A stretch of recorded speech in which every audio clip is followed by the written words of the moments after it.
don't have a drapery over the lens.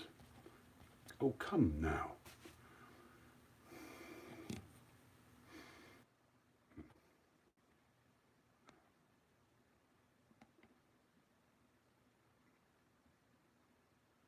Okay, we've been live 30 seconds. I can't see myself. I don't know if anyone can either. And I have chat turned off. So I'm totally winging it, I guess. But still, the odometer turns over. All right. I started a few minutes early because I couldn't see myself.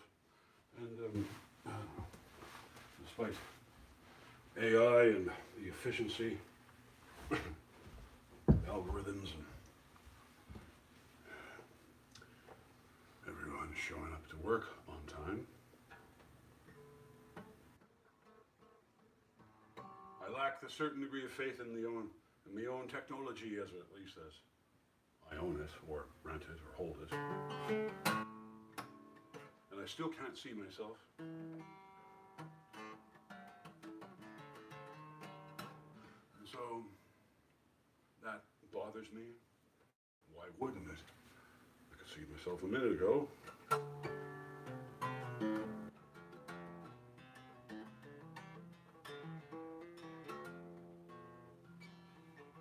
Anyway, the description of tonight's experiment, I didn't really go over it and proofread it. I think I covered the bases. And so I just took this harp guitar of mine out of the case for the first time in about 6 months, earlier this afternoon, and discovered that I could somehow incorporate it in a certain degree of goose stepping, if you will, along with some ideas that I've been playing with of late. Of course, consideration has to be given to the degree of sustain every note of the big harp wants to sort of hold and vibrate forth and so forth.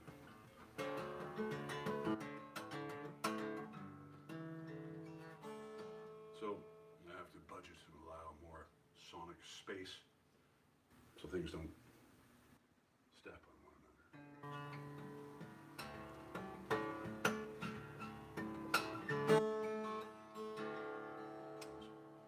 As Frank Zapp said, shut up and play a guitar.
If one wasn't careful, one could, where am I looking? Accidentally try to fret the big open boys there. Note yourself.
the mind of Ian Fleming,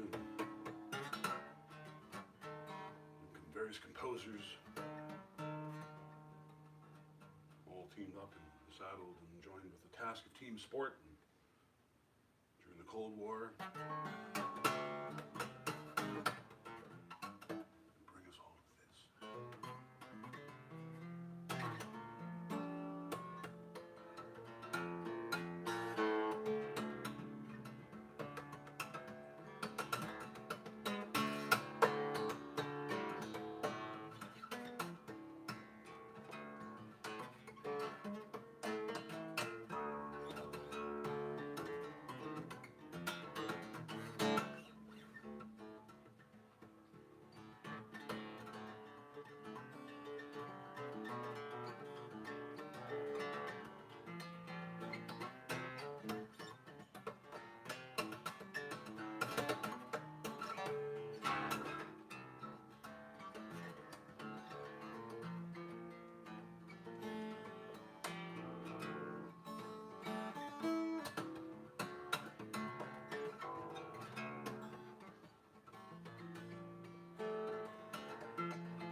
What did I just segue into there? Just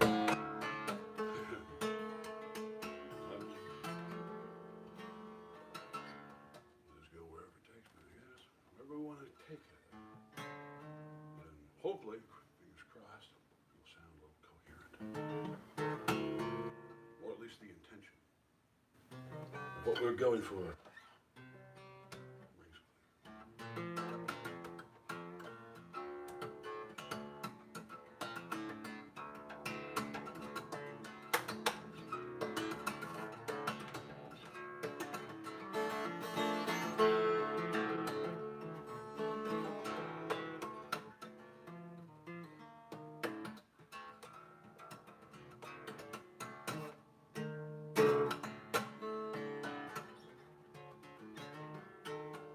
This chair on the top of is apparently good for my posture.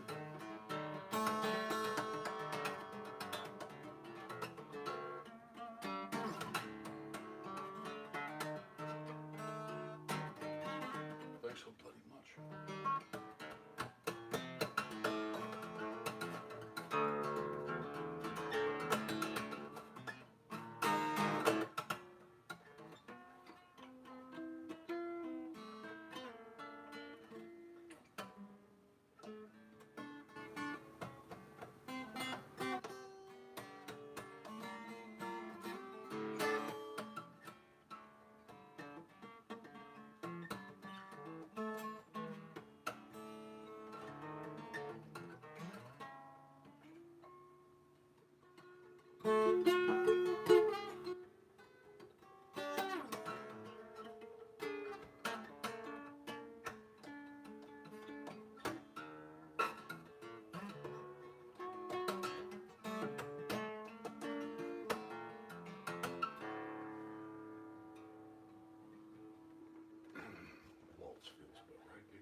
I think Reiner should get a much better deal than Assange. In fact, I think Reiner should be encouraged to speak his mind. Because let's face it, every company has its market share. Procter & Gamble has theirs. Think tanks have theirs. They all have their own mailing list. They all have their own insulated little populations, each destined to their own cocoons.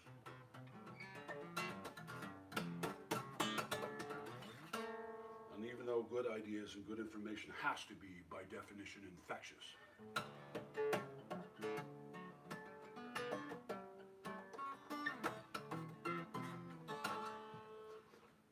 what's that, Geneva?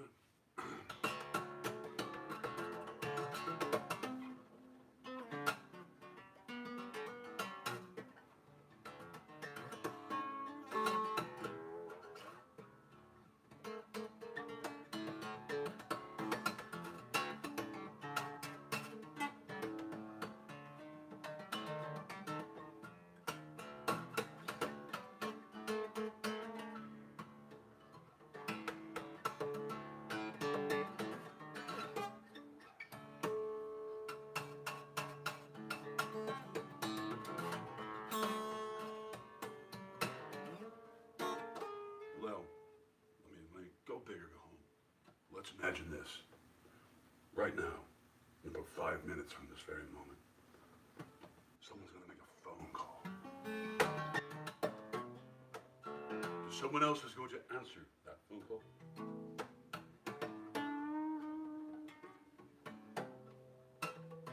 Quick, think fast. What do we do? Did we plan for this? Did we plan for that? Did we plan for, well, how much of it did we plan for? And how quick on our feet are we? Are we the left brain hemisphere folk? We don't do a lot of creative things. Our humor tends to be rather nasal and dry.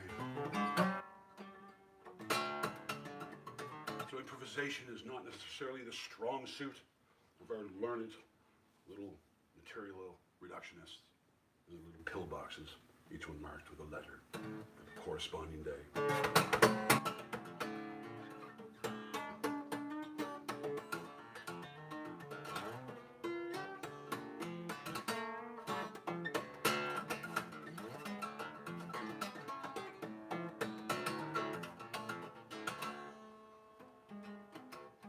Vengeance is mine, saith the Lord, to which I reply, need any help? I'm available.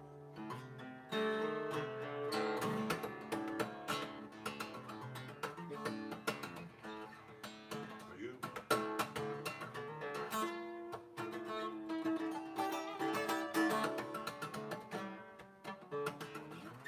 There's 9 billion people in the world. Why am I talking to you? That's my bumper sticker. So let's at least establish a reason for somehow we're in each other's viewfinders. Let's say something of some contextual weight.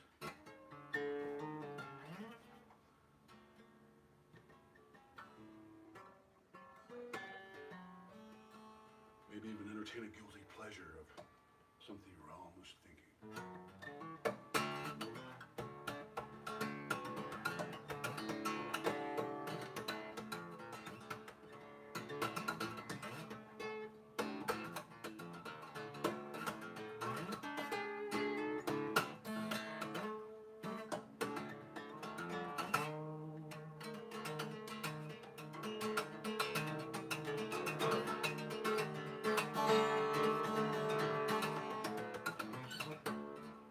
While that conversation is had on that,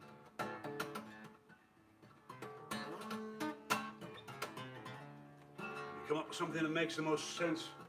Someone, meanwhile, in the interim, can order up a nice steak dinner.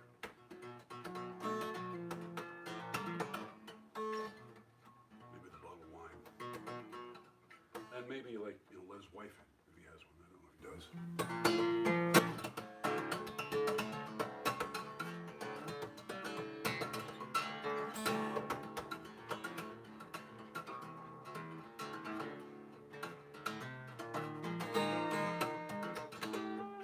I know a lot of lawyers, and I know for a fact, a very hard fact, at least for some of the ones here. white handkerchiefs, and poppycock, and balderdash, and so forth, is held in high value. It's the it's a certain sort of stink that has no name.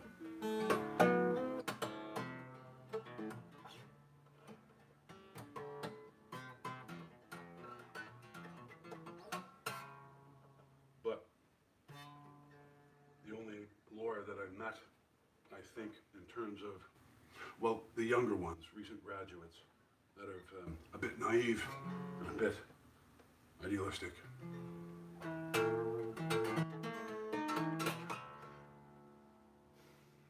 But the whole industry of family law and the new sort of lawfare equivalent in Canada, the small claims court, which has increased its awardable damages from $30,000 up to $50,000. And had a shakedown filed in the process, and maybe it's legit, maybe somebody did you wrong and you want to get something right done about it. And you got to take it to a third party that's qualified to sit down and hear the matter.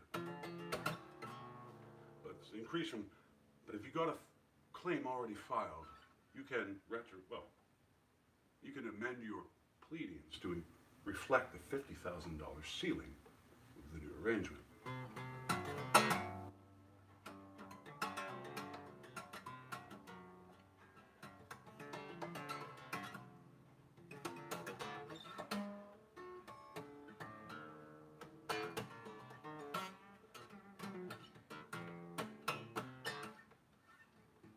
And the whole thing is structured and set up for the zealous and willing.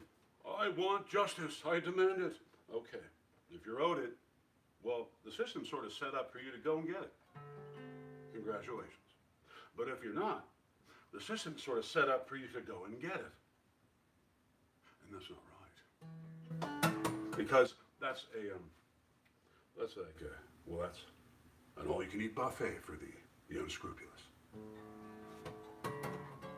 Be weighed down in the minutiae.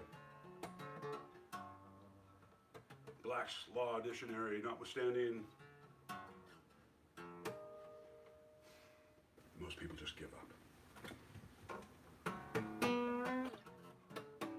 So it's not well, get educated, and in blackjack at the casino, the only game in the casino that's worth entertaining in terms of the odds. The plan is not 21. I mean, that's the ultimate score. The objective is just beat the damn dealer. And if you're seated in the right position at the table, and the dealer having to push at 16,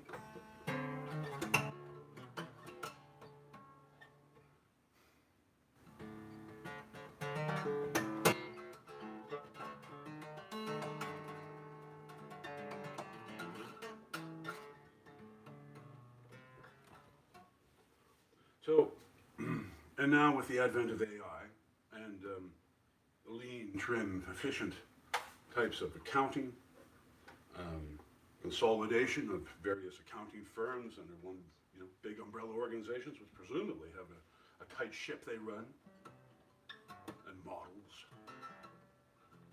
Ferguson drops by from time to time, I hear.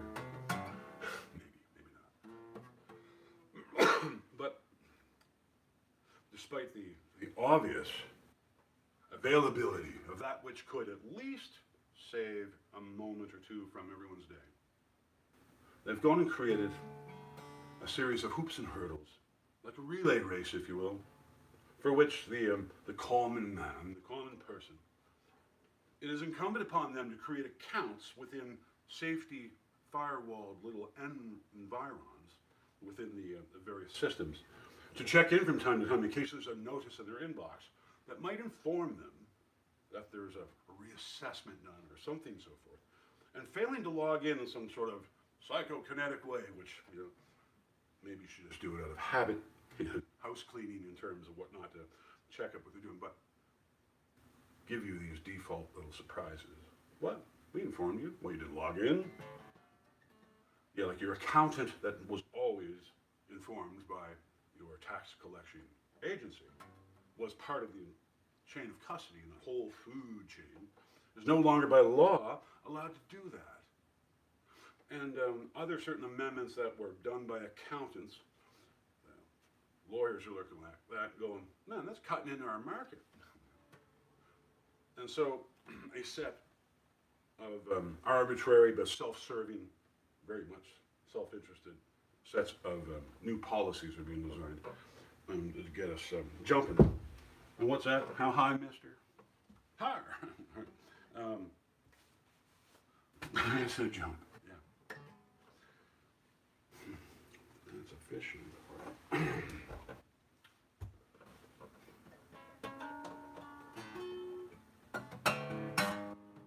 Okay, so I have to go a little David Icke here.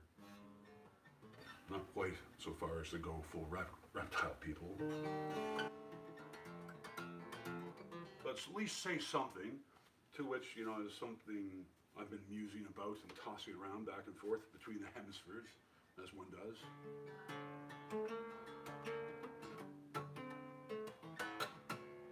And so it, I'm sort of hanging some of my coats on that thing. I've been batting around back and forth until further notice, until such time as I've satisfactory and so forth. It takes me in other directions.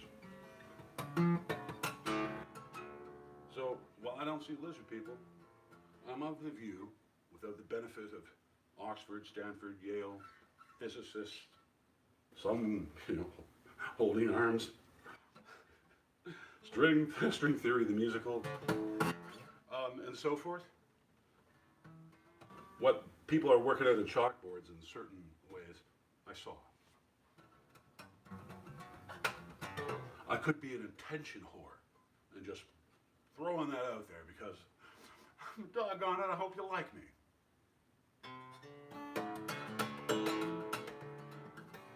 But I saw it, and that's all I'll say for now.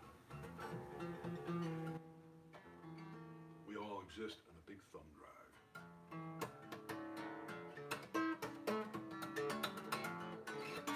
And if the NVIDIA GPUs that sort of create reality on the fly, without all the hard coding and all the landscaping types of stuff of old that video game designers have fought and struggled with for all this time. Because at the end of the day, if you can't sit down and navigate a character from your perspective of the first person, well, who cares how the character feels? Because you're right.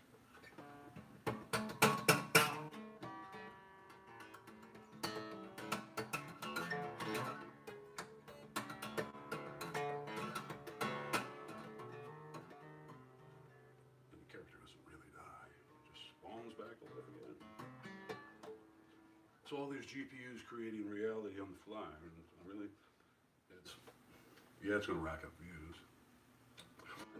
And I guess the capacity issue and the energy required to fuel it is in some way related to the number of eyes, whether it be the monocle group or the stereo impaired. How many are watching at once? Hey, did you see that? No, did you see that? Yeah!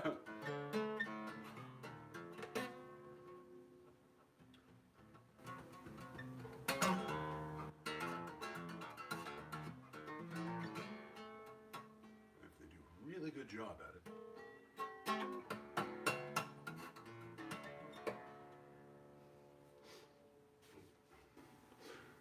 they might roll the dice and further along the thing that it's been tried, tested, and largely true. That is essentially to say that consensus sells.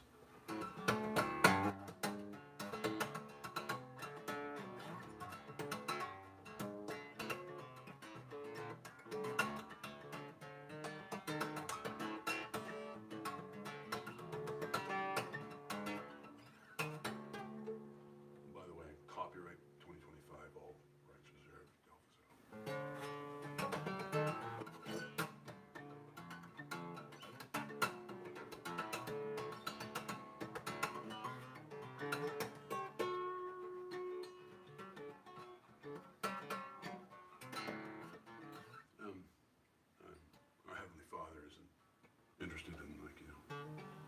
checks.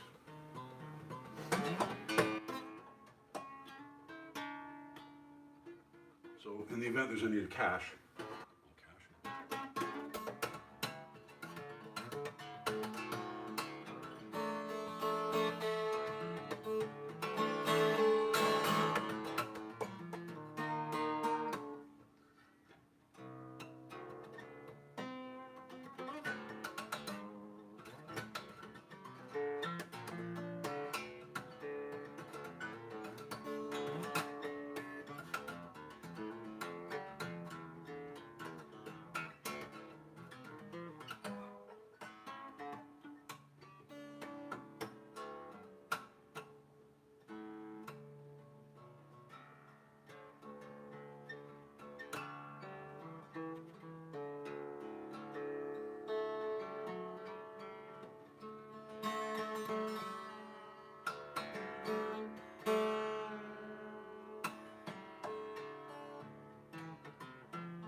so the market share and insulated cocoons.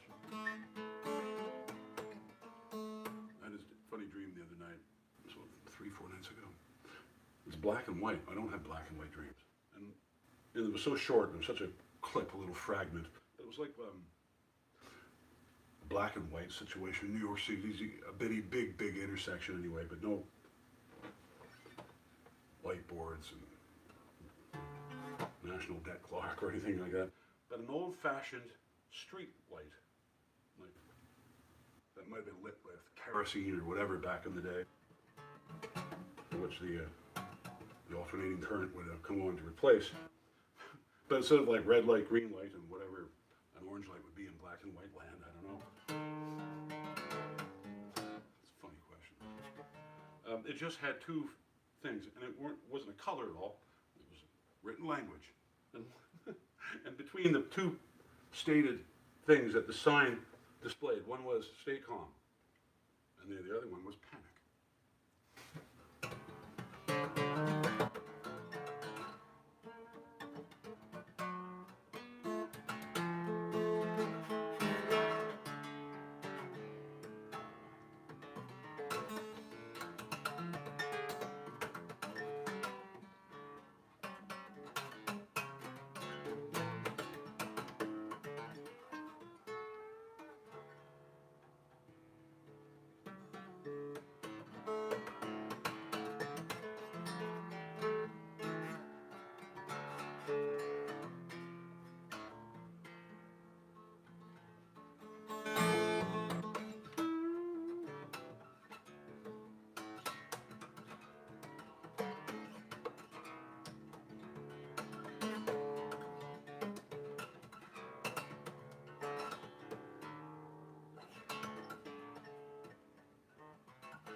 Despite the ineptitude and the apparent inefficiency of technology that should exist to serve us, and not doing so, despite that, but notwithstanding.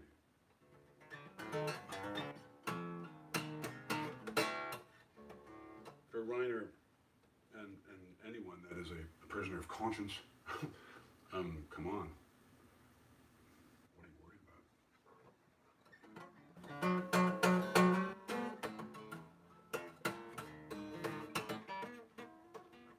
Everyone ought to, you know, as William Casey would think or imagine it, everyone should sort of separate themselves, like-minded wise. Knives in this spot, forks, spoons over here.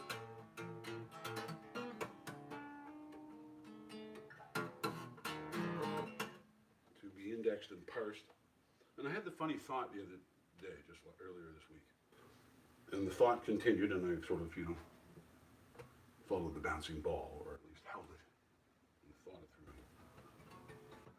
And the idea of a two-digit year,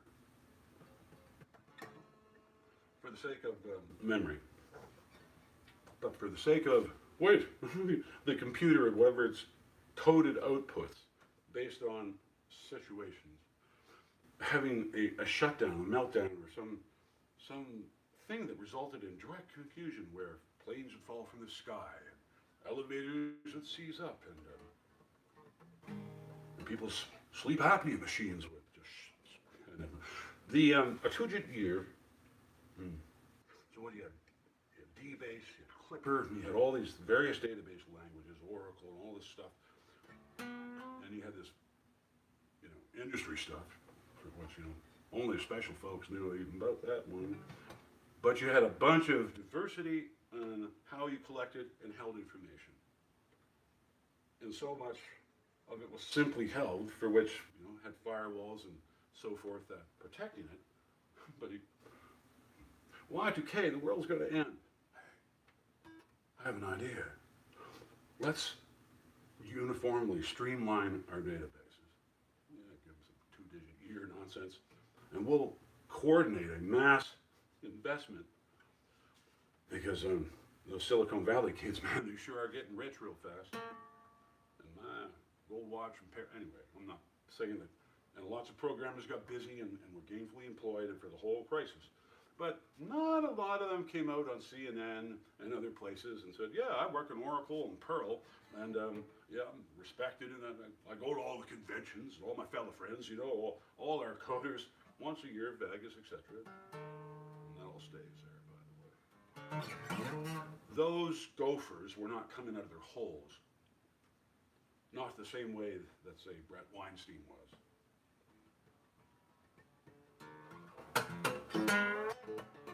Or other learned people that have a dog in the race, and the declaration that was made by people that got, what, you're ostracizing? Man, climbing up those guys?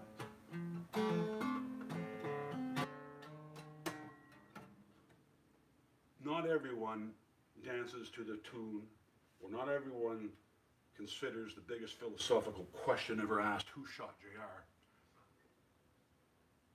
But there's only perhaps enough of them that do.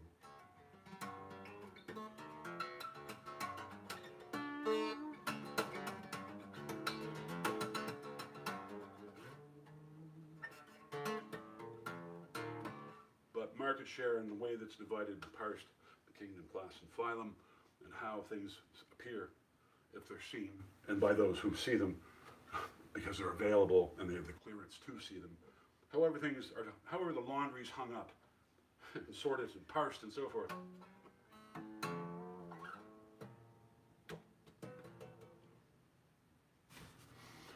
Market share is market share.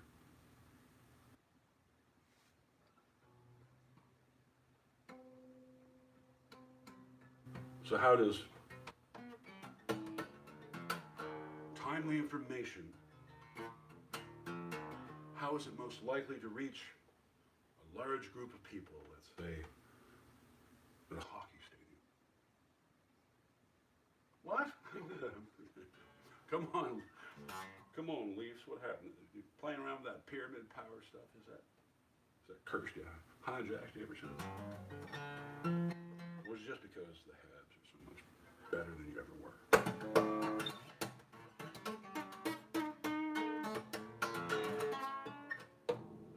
Mind you, I come from the Larry Robinson, Guy Lafleur, and Yvonne Cormier. Well, I come from that group.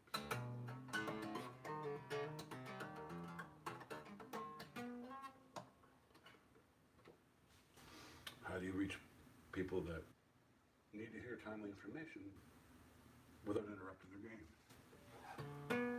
Like, if Julian Assange knew how to do that,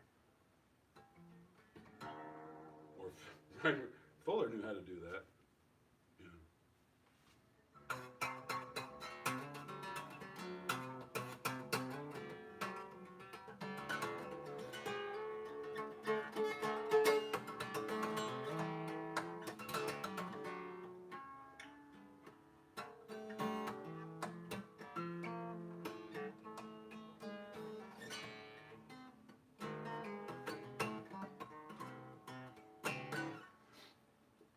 It's easier to fool someone than to convince them they've been fooled. If that's already widely accepted, uncontroversial, universally held sort of axiom.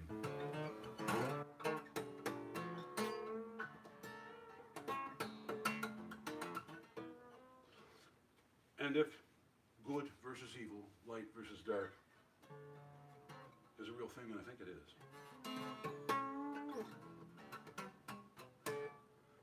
there must come a point where the forces of good sort of converge. At least some representative, or claims to be representative of said forces of,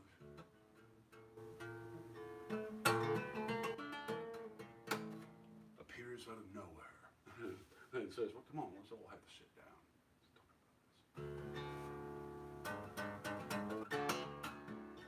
down. And has to sort of do so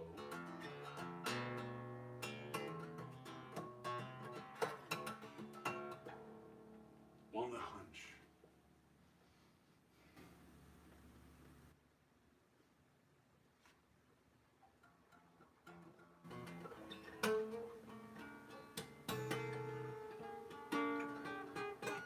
And on the principle that that's long been proven correct to me as well.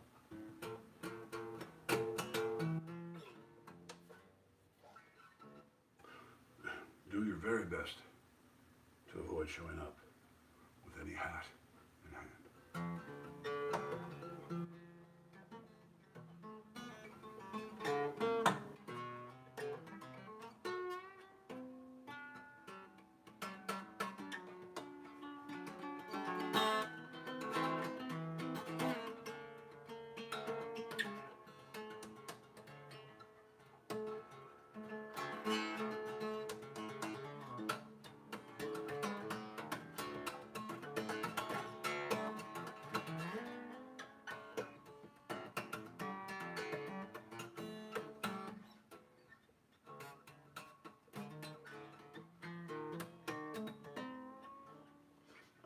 Time is well, I think it's in short supply.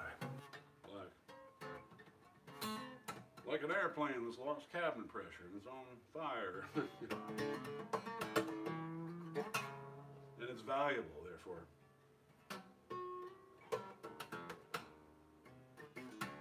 So it is assumed, it is stated for the record, that I don't have any hope or intention of wasting anyone's.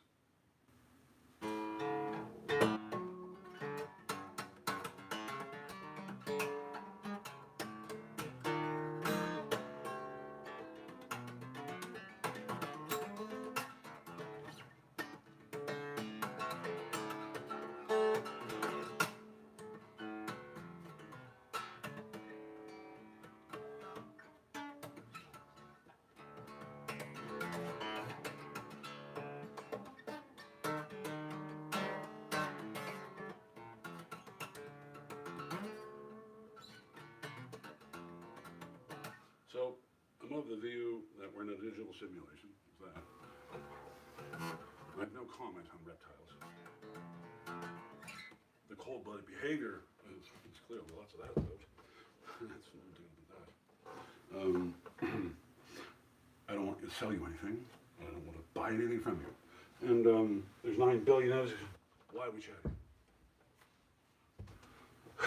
I'm the reluctant instant messenger, I guess. And after I've thought it, experimented it, and put it in parentheses for over 25 years now.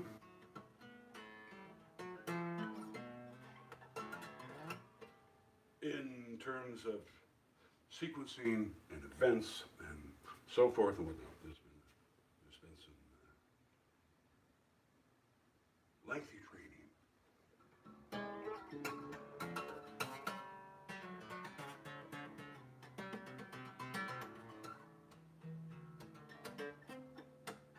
And one of the questions that sort of followed me, like as a young guy, having sort of grown up Catholic to about the age of 12, and then my dad joining the leaving the agnostic aisle, putting away Zen and motorcycle maintenance, and finding out the news where my mother would be on the phone at the new family that moved in next door in 1978.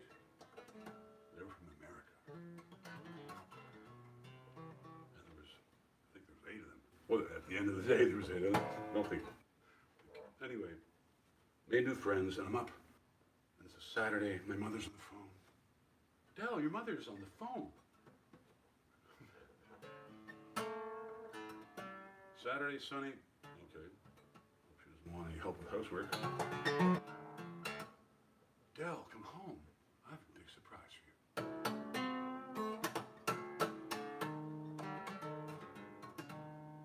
Shiny new bike.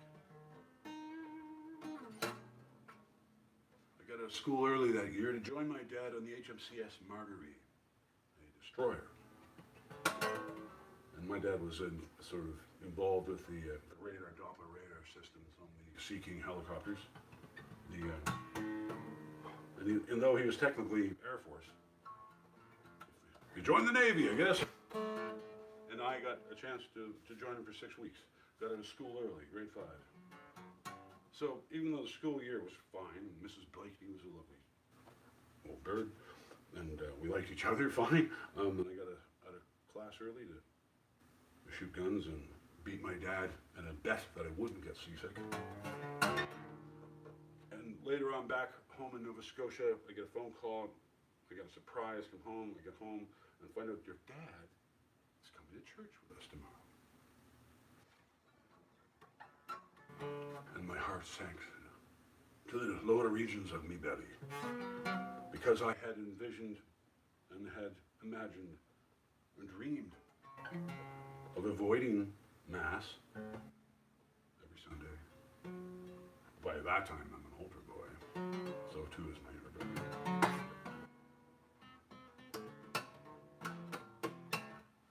And not really being, I'd rather go cloud busting and surfing and shaping than trying to wrestle with metaphysical ideas of the host in the blood and the wine. The rote memorization for doing the altar boy thing, and no, avoid any question that might sort of occur to him, was no issues there. But my dad is joining us.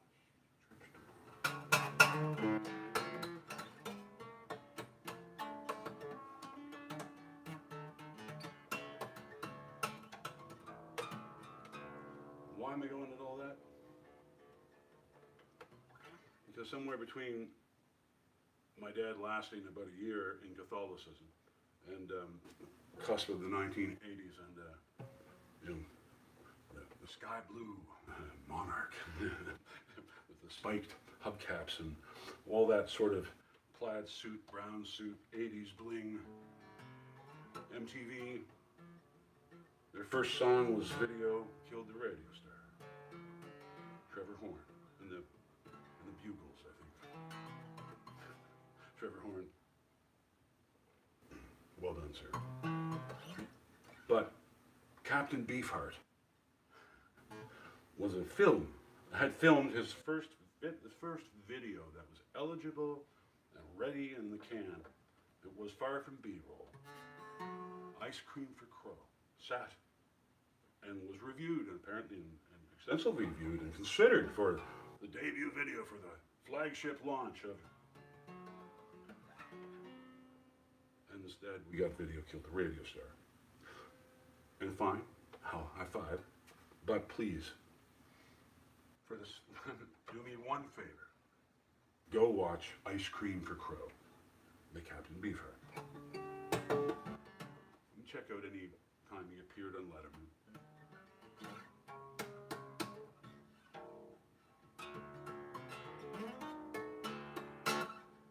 He was deeper than Bill Hicks. But fair play, right? But consider the question after you spend, say, 4 minutes on Ice Cream for Crow. And you consider that, what if they had run with that? How different would the world be right now? Video Killed the Radio Star. Or Ice Cream for Show? No. Ice Cream for Crow. That's it. Now you can go. And so forth. And Beefheart, an eccentric, by any metric. And he looks a bit, a lovable kind of batshit crazy. Though, anyone that's ever shared a house with him under the tight pressures and deadlines of learning their parts, all that to say, what if MTV had run with Ice Cream for Crow? Because the song actually even speaks about it. The song itself asks the question.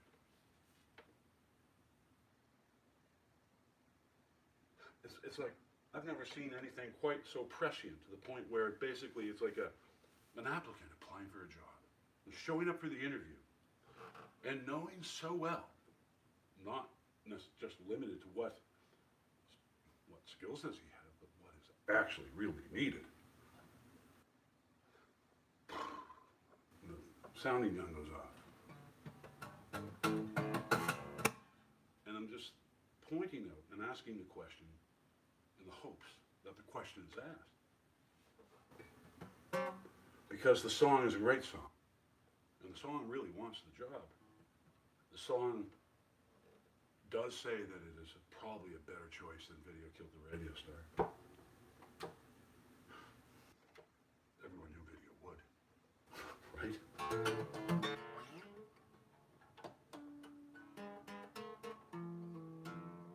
By that time, they had very high quality beta.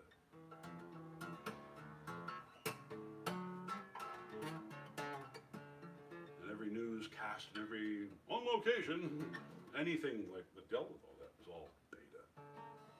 Far superior to the milk toast, etc. So we don't always end up with the best thing, item, service, or whatever. Somehow, for some reason, right, we get a car with a flat tire. We just got to put up with it because consensus, right? Market share.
If the cast of SCTV and other similar alumni were to assemble and do an improv type of thing, maybe Drew Carey could leave The Price is Right or something. We get some creative sparks in the room, and we'll anticipate that, Aye? And of all the, I watched our friend, the Greek economist that had to oversee the austerity measures in 2010 or so. He's a bright guy, and he's taught me plenty. Just the facts. man. And even though there might have been some editorial along the way in his descriptions, still tangible enough, you could put it in a bag and walk out the door with it. You might set off the RFID, but an AI version of him, and it was good. But there's certain pauses and certain blinking things are very subtle. But the one thing so far that seems to be the sort of the smoking gun, I mean, like, it would be almost irresponsible to put out anything that failed to have the back and forth and the counterpoint of an alive person. Now, I guess you could AI a couple of people. You could probably AI a whole panel and go, wrong! We could have the McGovern group from 80s Sunday afternoon punditry.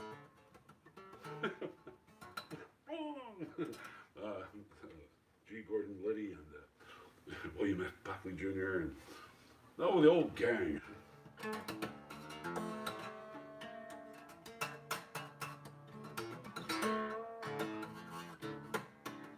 point being, like what I'm trying to get at is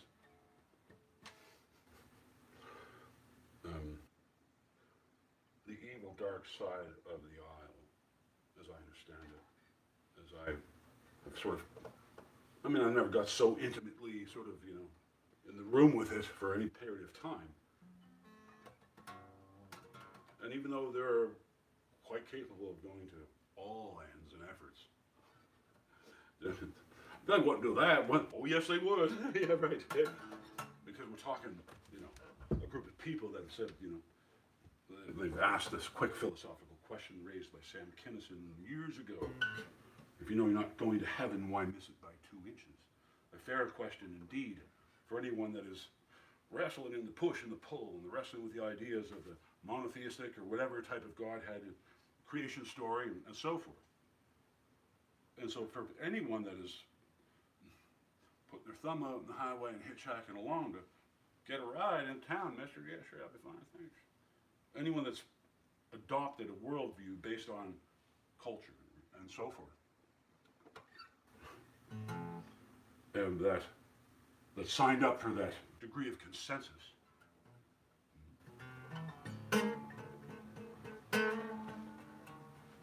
And while it was more than convenient to sort of get together and see your neighbor, see who had their Sunday best on, see who had, the Mrs. Olsons and the Little House on the Prairie archetypes that did probably a very good job at describing people like Gustav Jung and so forth with a later encounter.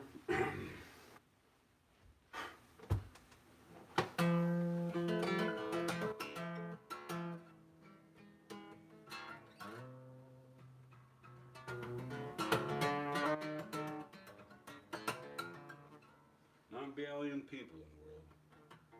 Why am I talking to you?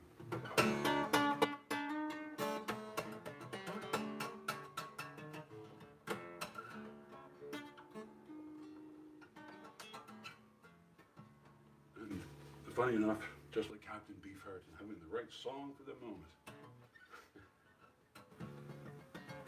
I'm actually starving for people to talk to.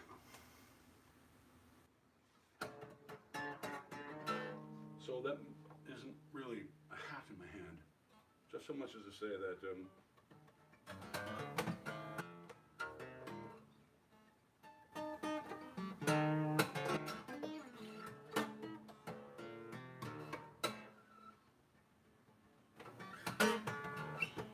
didn't drop any LSD or anything like that. These subjects that I've held in parentheses and thrown a few frisbees when I could. Far better to throw frisbees than boomerangs.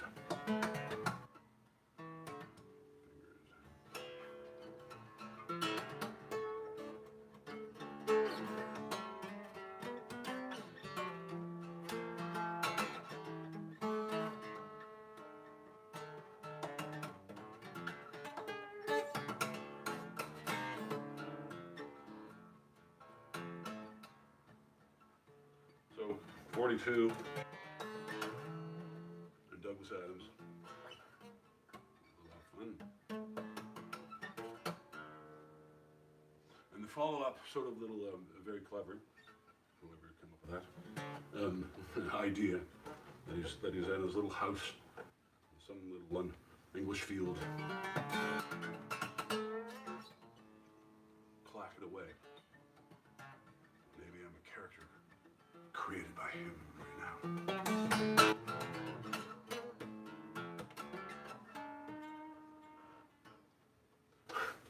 And every time a shutter clicks and a photo appears of Keir Starmer, he looks astonished.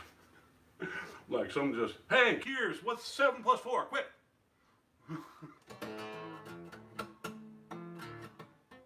going to assume he's a sharper attack than what appears, and repeatedly, by way of, character presentation. Would you trust that face? I mean, like, he's well dressed, for a gardener. And I suppose, depending on if you got, a few Bentleys in the yard or something like that, maybe you could dress like that and maybe take a shot at the Peter Sellers role of being there.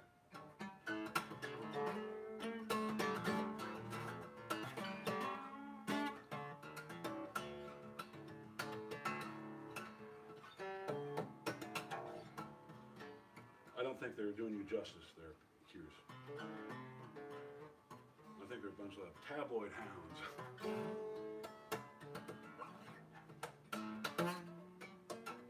Because in wrestling, all the characters that appear and in costume and in, I come with costume and gestalt. Oh yeah! And just like, well, it was arcade level iconography back in the 80s, but it grew, and people grew up along with it. And well, for those that don't have enough villains in their own story, tune in. We got one on there, you know what I mean? Why not?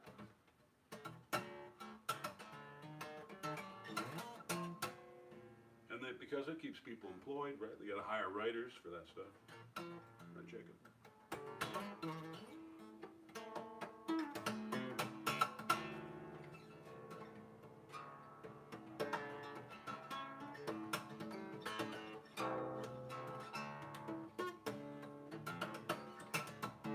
So, okay, let's land this boat, this plane. Let's see if we can land it on the Hudson. For those that ask that philosophical question about knowing they're not going to heaven, if there is a heaven, you're not going there. So why miss it by 2 inches? Well, they are quite correct, actually. I mean, there's nothing one can do that's going to earn their way into heaven.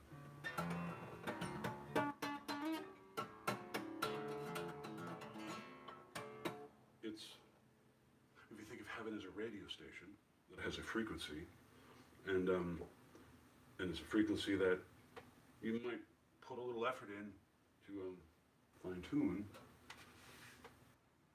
and it's not a very chatty DJ.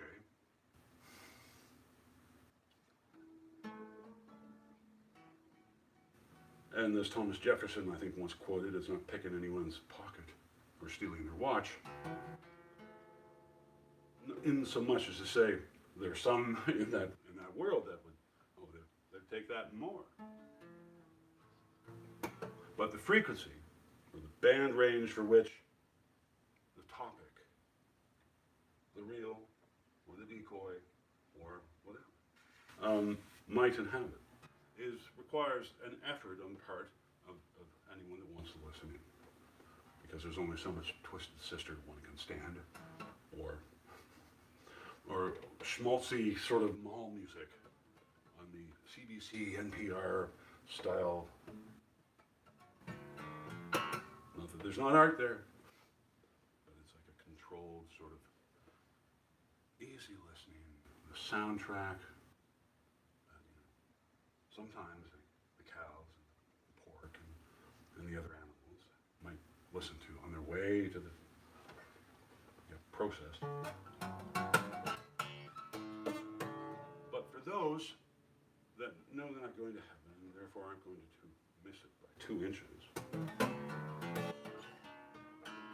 for those that subscribe to philosophical Satanism, as I've heard it described as earlier today, we provide the robes, you bring the shrimp ring. It's all cool. Yeah, right, okay.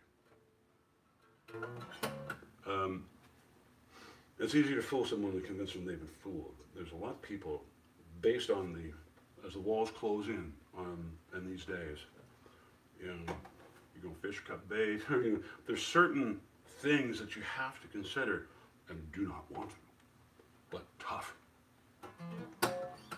Suck it up. And you can lie to yourself to avoid asking yourself the questions or the obvious questions that are raised by virtue of just paying attention even just a little bit, you know what I mean? Panic, stay calm, panic.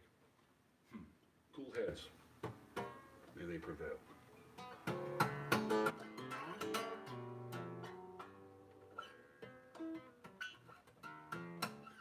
And given the fact that the dark side of the aisle aren't the most creative lot or improvisationally capable.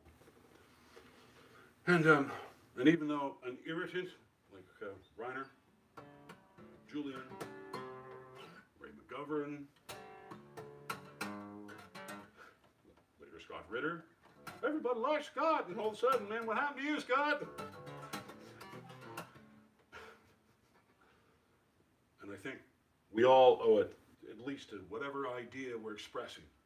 That small dogs in the background, they should have a nice little doghouse with milk and milk bones and things to keep them quiet. I'm just throwing that out. I don't want to show up in the hat in my hand. I have some views and things for which I've come to be holding for and developing sort of like a bunch of paint cans, tied to my ankle, just dragging them along, just married. Anyway, so I don't have my hat in my hand, and I don't even know if this is streaming right now. I see some indication that it might be. I don't know if you can see anything, but I think that we're good. The audio is good. The Zoom QN28 or whatever it is providing the signal for the iPhone and the stand. All right. I'm not polishing anything. I'm not inviting anyone over. Not until I get all these boxes and so forth and all that dealt with. And like I said, I've been starving for some good conversation. And I think conversations need to be had. And I know what questions I have, and I have a pretty good idea of what it is I'm bringing along to the table. One, first and foremost, I value time, mine and yours. I have no interest in being America's darling. or my own show on CBC. None whatsoever. I'd rather play in a graveyard, to be honest. Because that's how I started out by around the age of 3. Because I lived across from one, and it was like 1970. It wasn't quite, be home by dark, we were only 3, no. But it was like, it was always an adventure. I wander off with my dogs sometimes. I drank rat poison, ate rat poison. I drunk bleach. I had straddled the yellow line on highway number 2, lost diapers. Apparently I was running at 6 months. I'm going to assume that I stopped shitting myself around the same time. I mean, I'll check into it. But all was to say could occupy myself just fine. And there's conversations that need to be had. And there's people that are quite capable and have done all the research, all of the procedural investment. Reiner was a more than capable lawyer, and was doing it for all the reasons. And from, as you might read in the description of this video, my understanding of it, and I'm just going off the top of my head in memory, but he was infiltrated like all capable organizations are. Whether your old ladies coming together and baking cookies, you'll have a double agent among you. If you're passing out flyers,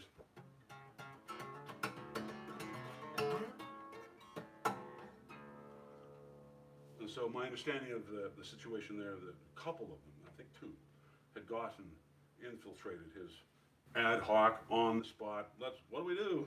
Well, something doesn't look right. But what a capable, organized guy like Reiner do? He'd be like planning a wedding or setting up a hosting of a major sporting event, the equivalent of, and what he did was remarkable. And what the group here in Canada did was remarkable also, in terms of key witnesses, giving sworn testimony, speaking to what their specialties were, what their observations were, and so forth. And right, so for those already in the know in terms of what's going on here, like I'm not, stay calm, panic, you guys are, you're fine. You need to stay calm.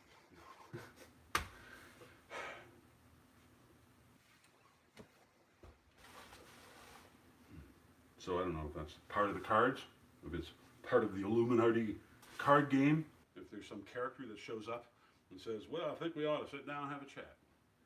And he's not really that qualified. He started school today, he quit. And he's traveled, he's been around a bit, but he's not really that qualified in the paper sort of scripted way. Is that somehow in the card game or in the script that someone just sort of shows up and has been of interest to a certain point, and I'm fully aware of that. And my motto is, if I'm a person of interest, I might as well be at least interesting. Right, but is that in the card game? Someone shows up and goes, hey, hold on a minute. Is that train leaving right now? Can you hold it up, man? I just got a bit more. All right. I don't know. Would Douglas Adams be typing this right now? Or would someone else be typing this right now and feeding me? The sentient, or the double sentient, aware, self-aware character that is a continuation and furtherance of Douglas Adams' idea. And if we put that in the parentheses of the thought experiment, we could say, well, that's kind of fun. You think about it. Eh? Ice cream for sure. No. Ice cream for crow. The sun ain't stable. That's it. And now you can go.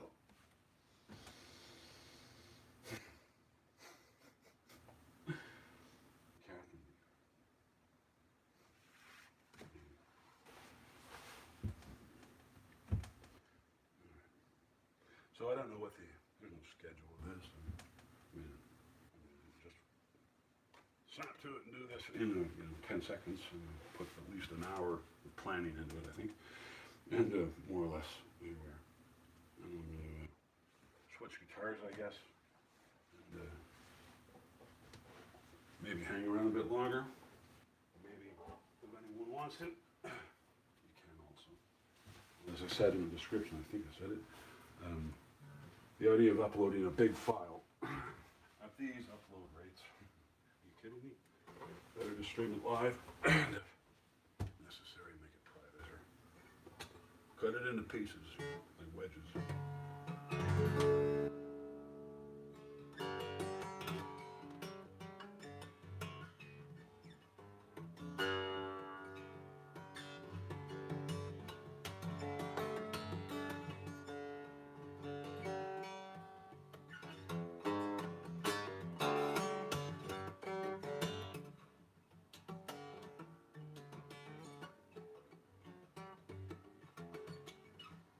So some of the things I did in the harp guitar were basically some of the ideas I've been playing with on, like this guitar.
walking down a painted line. Headlights are on, now I'm running. Here with you were once a friend of mine. Now it's for me whom you're gunning. From the corner we cannot hide. A painted floor that's always growing. Never one to fight the tide. You'd rather swim than take up rowing.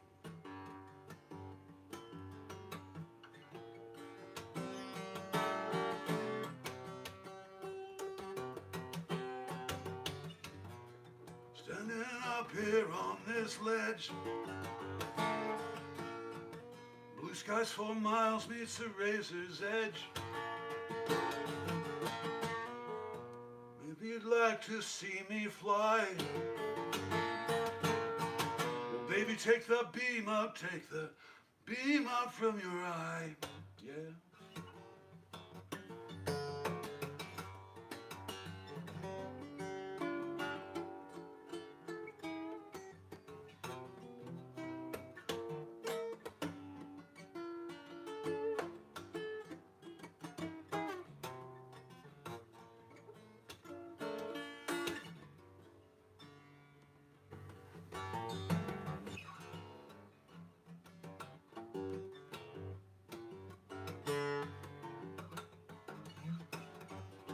Not much else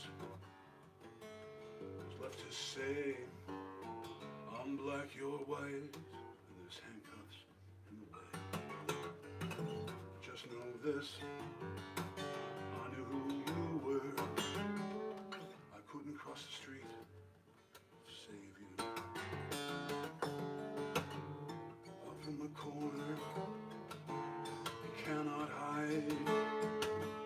The painted floor, it's always growing.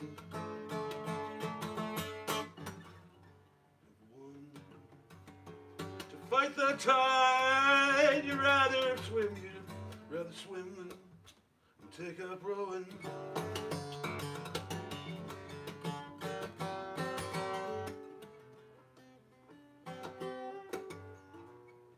Standing up here on this ledge, blue skies for miles meets the razor's edge. Maybe you'd like to see me fly.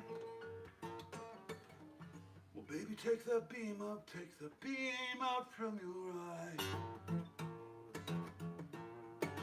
Yeah.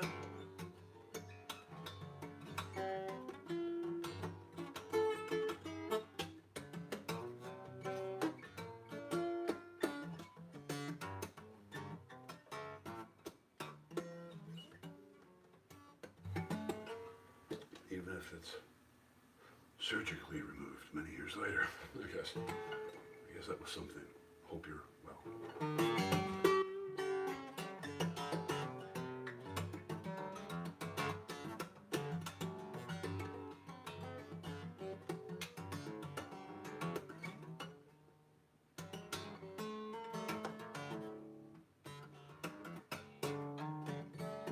That is to say,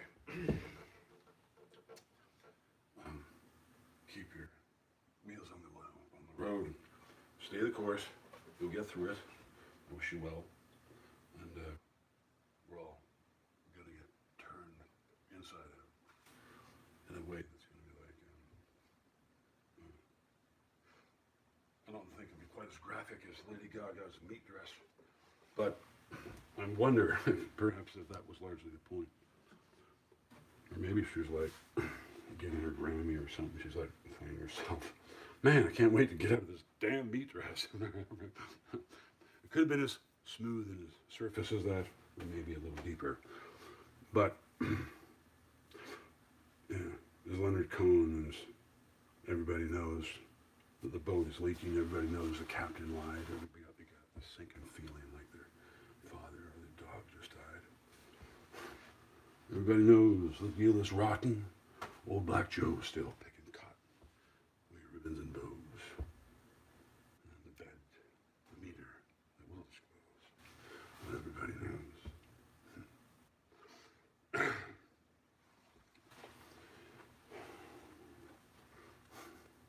Think of Jung and Freud and all in this new frontier of the inner workings and the private sort of levels of the subconscious.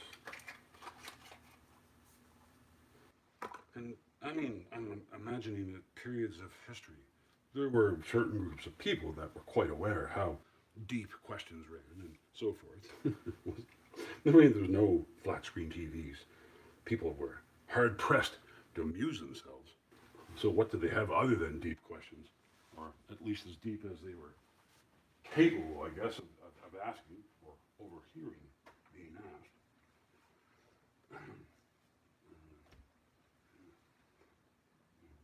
Maybe an archery competition, shoot a pumpkin, whatever. It could go a long way in all that idle time for which the devil could make use of, and so forth. Where am I going with that? Smoking a pancake, actually. I don't know, I lost my train of thought, actually, now that I think about it. And as I said, this is an experimental sort of outlay into the quantum fields.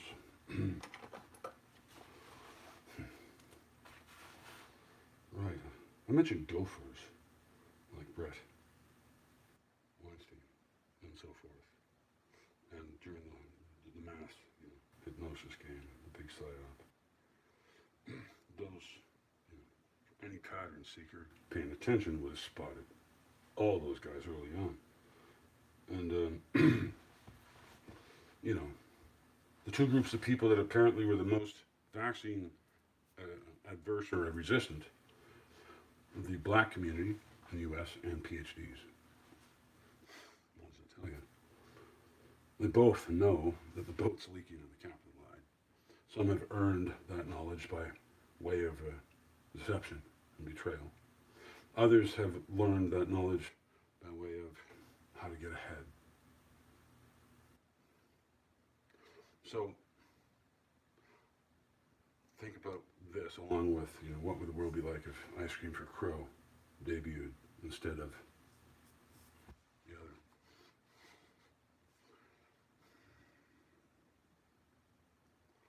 Where was I going with that? I think you all know what it means. I'm pretty sure I know what it means. If I can just bring the hamster wheel around and display. There's billboard signs at the drive-thrus that have all their latest menu items and their specials and all the. They don't sit still for very long. It's like sitting in a VLT machine. One would imagine when one is ready to take your order on the other side, and you get all these blights and blings and whistles and maybe not the sound effects, but you got this. Less is more.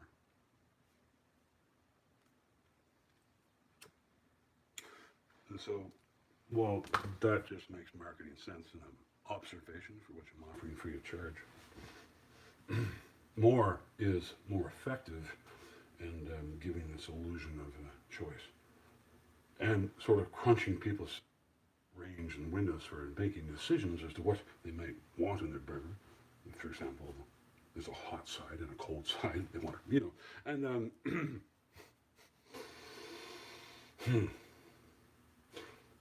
reminds me, 2020, I think I had a product that I was not happy with, and the support for said product was somewhere in China, mainland China.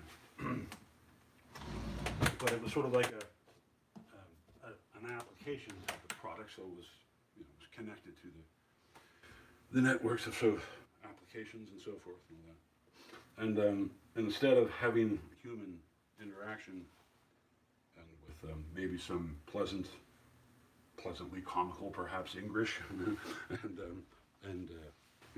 being a good sport and maybe helping someone along with their English, that's neither there to take your order or provide you support, whatever that means. Notwithstanding, it was a software-based journey. Like, you're going like a dungeon. This came up earlier today, isn't it funny? Dungeons and Dragons in the 80s. We played a bit of it, and it seemed like good, healthy fun. It was right hemisphere engagement. It was fantasy. It was like, medieval dragons and warlocks and, when I played characters, I would probably I was magic. I was interested in that stuff. I don't care if I can, pick a mule up over my head and, slay a bunch of knuckle-dragging dwarfs, blindfolded. There's a fun in that. None. Anyway, the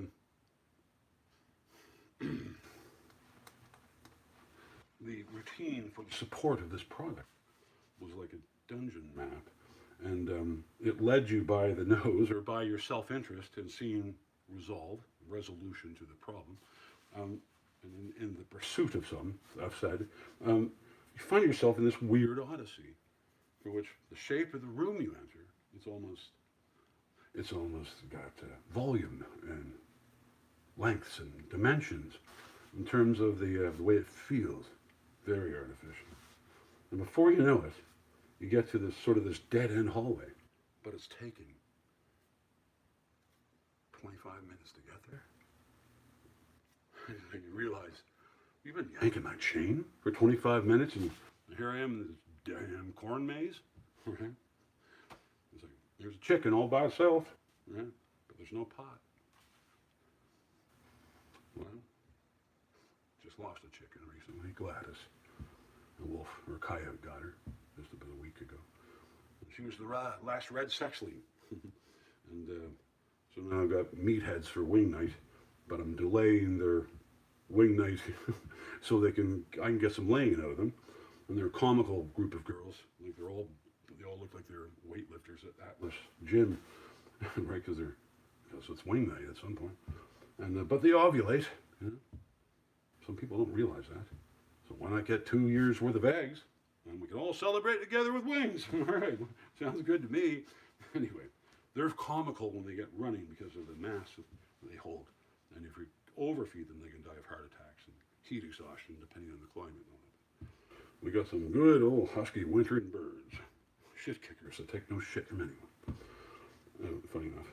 And we're 8, and on the land pretty good. Man with chicken, but with no pot.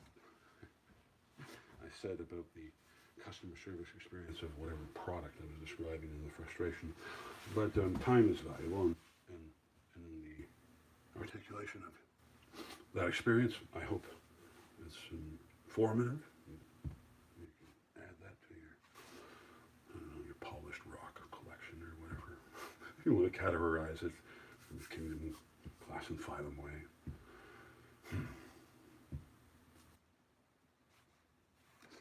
There's got to be somewhere in the script for Douglas Adams and all this, some part where an interesting character shows up and says, listen, I don't know when I'm going to say 30 seconds, 10 seconds from now. I'm probably going to end the episode with a cigarette. Smoking a pancake. And I'm just available the way he sends me. And he was largely trained me in the past quarter century. And you can think of him as Douglas Adams and clacking away down the hall if you want. Why not? Because he who sent me, he's got a sense of humor. And so far as I can tell, the closest human sort of examples of the humor as I've experienced with the father is probably closest described as Mel Brooks. And, before anyone throws holy water my way, like, shouldn't. I'm quite serious. So we're in a digital simulation where everything is numbers. And if my muse and thinking is correct, and the create a fine new reality for everyone on the fly, as they fly, or as they run, or as they walk, or even while they sleep. And yeah, it's been talked about before in the Matrix, or Vanilla Sky, or you know, sure. I mean, these whatever can be conceived. There's nothing new under the sun. And so, in terms of the people that have walked this earth prior to now and up until, and let's say there's historical truths, however rewritten, however narratives are shaped, some truths known or half known, largely, widely, whatever the spectrum is. I don't know. I'm not standing there with a pick and shovel over a big pirate chest that I just dug up on the beach. That has all that information waiting for me. You know, stay tuned, because you'll know if I do. But the thing is, right, and for all the people that walked before us, and whatever we consider historical truth, and whatever narratives have designed our coats of arms, or our family traditions, for however many centuries even, I guess. Genealogists gone wild. Well, we started with the college campus girls back in the 80s. And some of them grew up and we started knitting and making doilies. And some of them went right into genealogy. So, join us on an adventure today.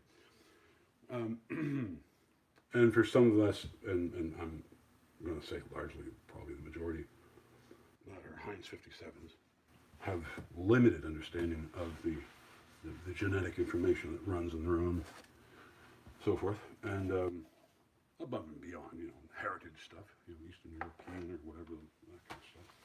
Lynch and Murphy, the Emerald Isles, where my mother comes from, and my dad. Well, I don't think, as far as I can tell, because I actually spit in a test tube, knowing full well the risk I was taking in so doing, but I wanted to know if was there any Saxon in me. Maybe the database is updated since, what was it, 2016? Almost 10 years ago. So far, so good. What? What did you just say? It's Patrick. He bought life insurance. Good for you, son. But all of that to basically sort of round the wagons a bit. Whatever has shaped and the book, the font, or the experience that you couldn't quite articulate, or expected for a minute that it would even be taken seriously if you tried to articulate it. And it was just your own moment, or series of moments. Maybe people saw something, or maybe didn't notice a thing, but you did. And those things would stay with you. They would neither explain themselves fully, or hardly. But they would nonetheless be noteworthy enough as to be unexplainable. And who dismisses that? I would say no one does. You may not talk about it. It may not come up while you're playing bridge or on the golf course. But those little private moments for which everyone has collections of, if they are willing to admit it. Again, I think my point is now is go to that bag and consult said bag of all of those experiences and moments. And you'll find, maybe, likely, that of those moments, you'll recognize the ones that saved you from going down that dark alley. Or you'll really recognize those moments that basically told you to do something, you didn't listen.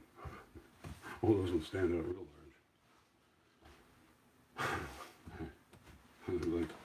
And I'm happy to say, that to me, on a real level for which has tangible stuff on Sid Roth's Believe It or Not, or whatever that platform is that that story comes out, but nonetheless is absolutely factual. I've got the badly set leg and the second opinion by a physician 3 weeks later down in another county to prove it. A radiologist that's saying to me at the age of, what was I, 24? The radiologist in the other hospital said, you can win this lawsuit if you want to go there. heyday.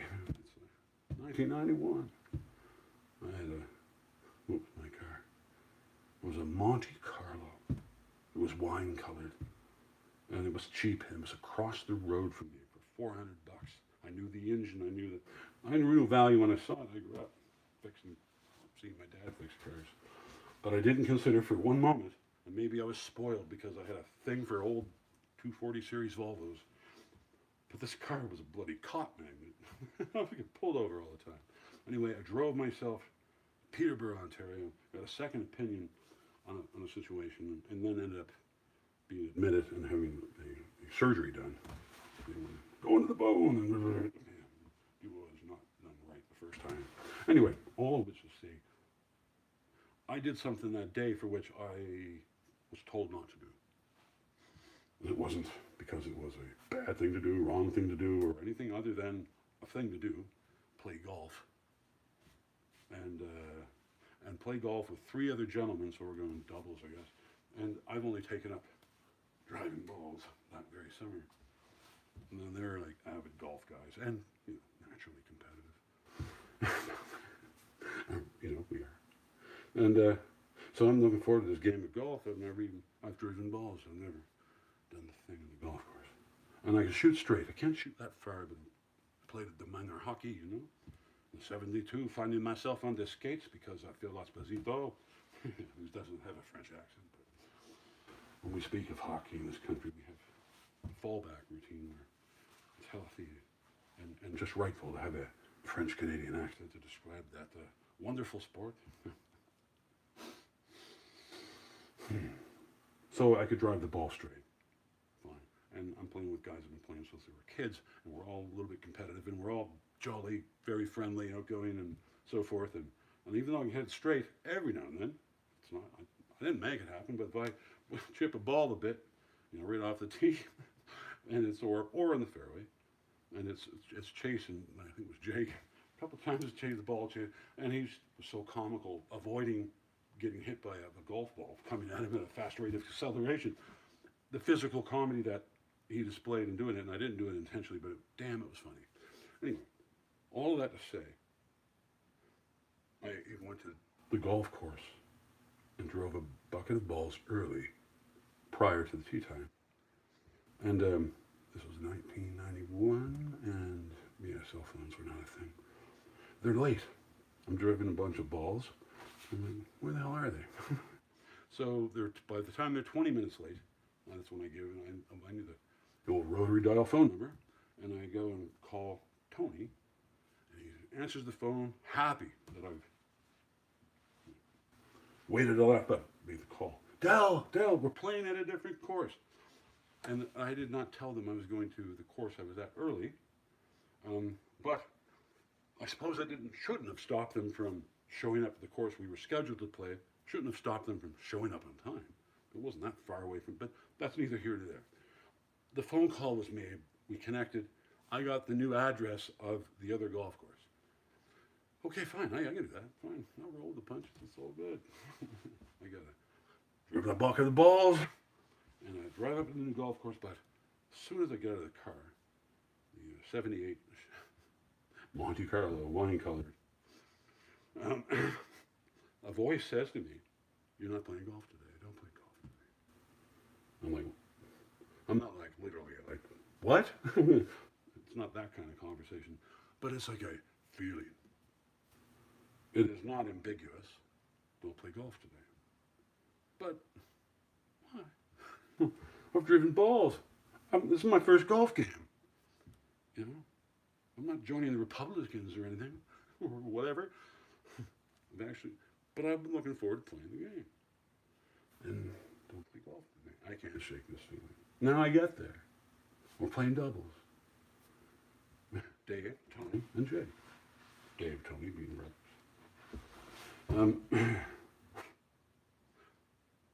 I'm in the clubhouse. I meet them inside, and we're paying our green fees. And I'm like, what am I doing? How do I explain to these guys I can't play golf today? And I'd have the furthest thing from a satisfactory answer as to why. Okay. And, oh, come on, man. Yeah, okay. They're all. It's like we're all in a good mood. We're all looking forward to playing golf, and myself included. To be truthful, I was probably the one that had the biggest problem with it. But nonetheless, I was not in any way, shape, or form going to lie to myself. I had wrestled with that. Don't play golf today. Don't play golf today. And having no satisfactory answer as to satisfy them, and yeah, let's go. And we go 18 holes in.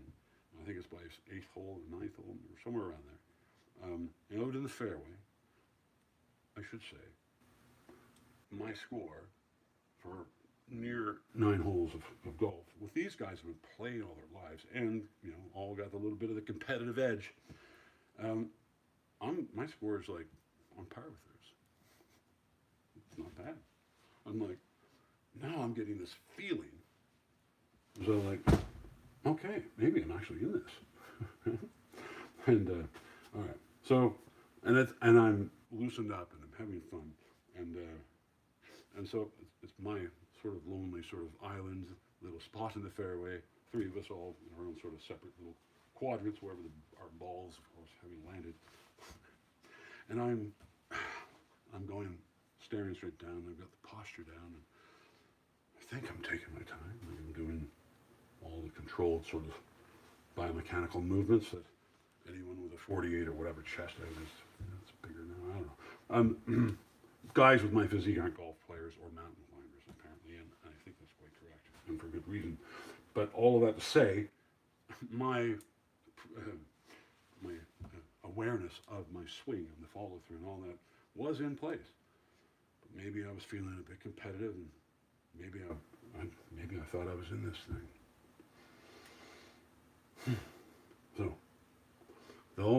So what happened next? I swing at the ball, and the next thing you know, very quickly, I see the sky in my viewfinders, and I'm like in a physical state for which, I'm not exactly upright, and relying on my inner ear. In fact, what has happened, I know what's happened. I've dislocated my knee, which would be the second time in my life that has occurred. And the rotation, the effort, and the ambition to compete, and the fun, the moment. Well, I go from seeing the rough idea of the green somewhere ahead to seeing the sky instead. And the knee dislocated, and I heard this inaudible feeling snap that rang in my inner ear.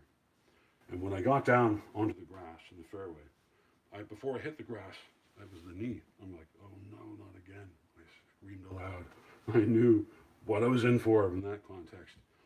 And so I only met these guys 3 months maybe before this ill-fated golf game. And I'm easy to get along with, and I joke and I crack wise and all that fun stuff.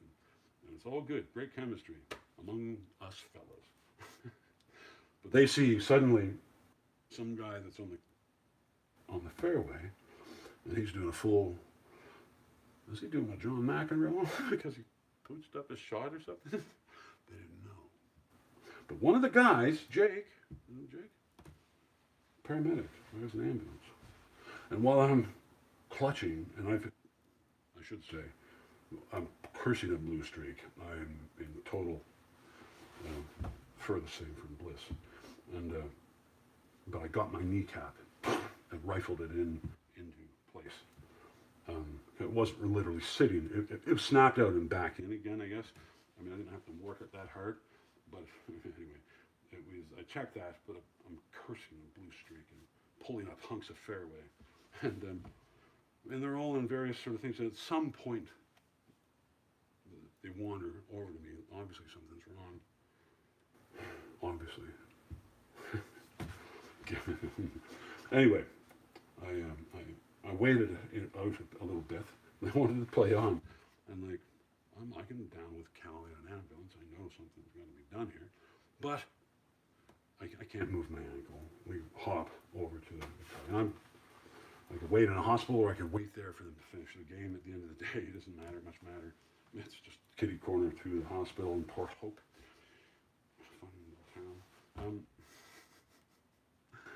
Anyway, I got a cast, a spiral fracture to the fibula. And so I got a cast from the top of my foot all the way up to the inside of my thigh, a 32-inch inseam. And I'm built like a bit of like a football player. When you put plaster of Paris around a tree stump, and then imagine what the weight of that tree stump becomes, given the dimensions and so forth. Well, you hope that it's on a dolly or something with wheels to move it around.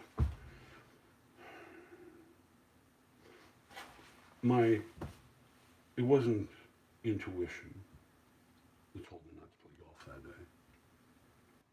It was the thought. And it wasn't a voice that I recognized in the way that my worldly father or friend or anyone else for that matter might be recognizable. But it was an unshakable conviction. And I tried to obey it, and I tried to stick with it. And there wasn't a single rational reason available. But nonetheless, there it was. So, I lost a little time in the healing and all that, but I'm only going there to say that in your own basket of moments, you'll really remember the ones you ignored, for sure. And be available. I mean, even if you're not available, you might even still hear. And, I think it's probably more likely that's always the way it works, isn't it? Dear Lord, would you tell me the answer to, what is it? I'll be with you in a minute? No, none of that. Of course it's a good idea, like Monty Python's rather humorous portrayal in The Grail. When you get the memo, hope you get the memo, but don't hope you get the memo to the point where, you're confirming some weird sort of aloofist bias. And it's, no, be available to get the memo and assume that you will. And listen carefully to it, weigh it. And maybe there's no rhyme or reason or justifiable reason you can think of or on offer, despite the fact that the instruction is really clear. And you got to weigh that with your own historical laundry and so forth. And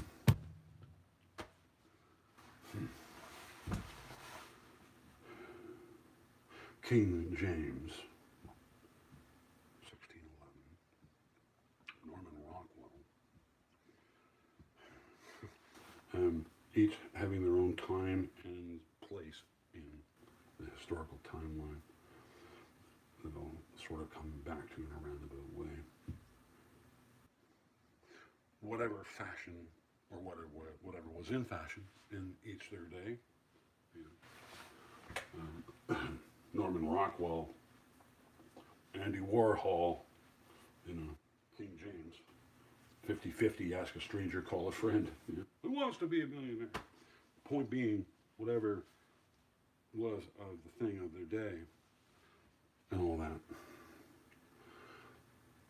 And however we understood Christmas to involve Santa Claus, a benevolent old red-suited guy with a beard, and then however glib or flippant you were, you knew there was this. Your parents are full of shit. You hear somebody rapping something, and I hope we ain't getting just candy canes this year, right? I mean, my brother earnestly believed. He thought he saw a red light run off the red light. And he was like, I swear I saw it. I'm like, okay. Nobody wanted to steal that from me. But anyway,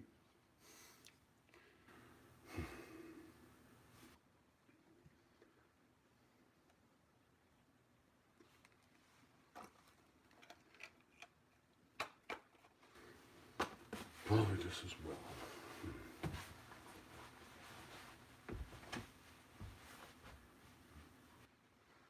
These historical timelines and whatnot, and whatever we think fundamentally was part of the narrative or accompanying type of gestalt, whether that was monotheistic Christianity, Islamic, Judaism, so forth, the Abrahamic, and all of the various others.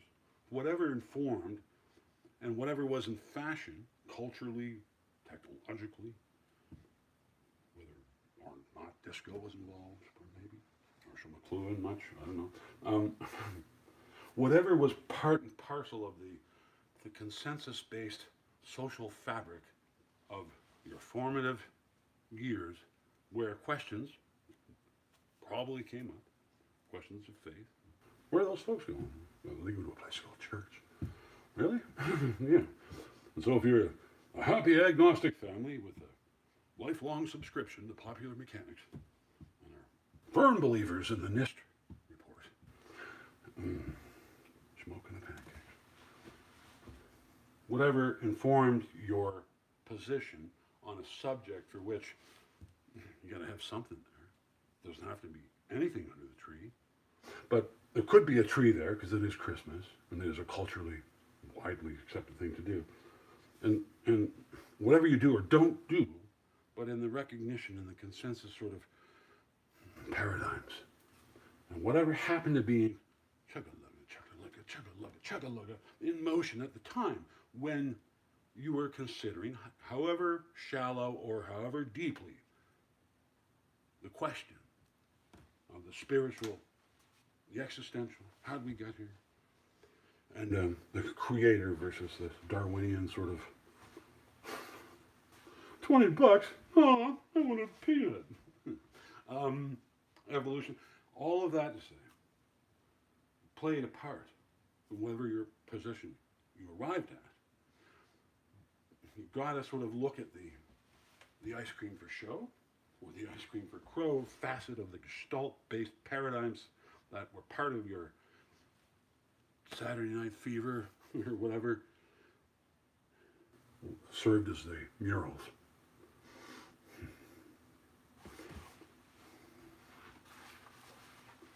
They played a part at a time when you asked those questions. And maybe you answered those questions a little too prematurely, a little too early. And maybe, just maybe, somebody offered you for the sake of convenience. And yes, we are wise and fastidious and studious and have thought about these things many years. You can take it from us. And there's a lot of brilliant people in the world. Too many to name. But none of them can speak to the subject of what I'm talking about. And it's like, it's not that they won't. It's not that they're unwilling. It's not that they lack opinions or thoughts on the matter. But they should know better than even try. Unless we're talking about emptying our bags of moments of maybe fortunately missed golf games that never occurred versus the ones that were played. Oops, a daisy. Anyway, what you bring to that table is either in the bag, or it's not really willing, and it's not really even able, because it's a bunch of theoretical shite for which is an abstraction.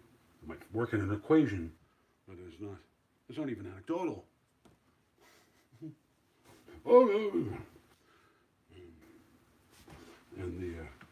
And for that camp to think it's all delusional, the Fabergé eggs, they are things that are far too valuable, that serve no purpose. The only value they offer is to the people that hold it. And that's based solely on the willingness of some idiot wanting to buy it. Congratulations, it's a Fabergé egg. It's worth a lot more than a Rubik's Cube. And but I won't even say it though, it's not really a lot of fun. You're probably better off with that Rubik's Cube. Figure it all out, and at the end of the day, you can assemble a color-coordinated box. You get a gold star. That side of the left brain multiverse, hemiverse, the thing that is sort of not even really downstream of the corpus callosum, It's a drawbridge, man. And those in that shop in that side of the aisle exclusively. Yeah, you have thoughts on some of the most deeply held questions that people have ever asked, do you? Dawkins?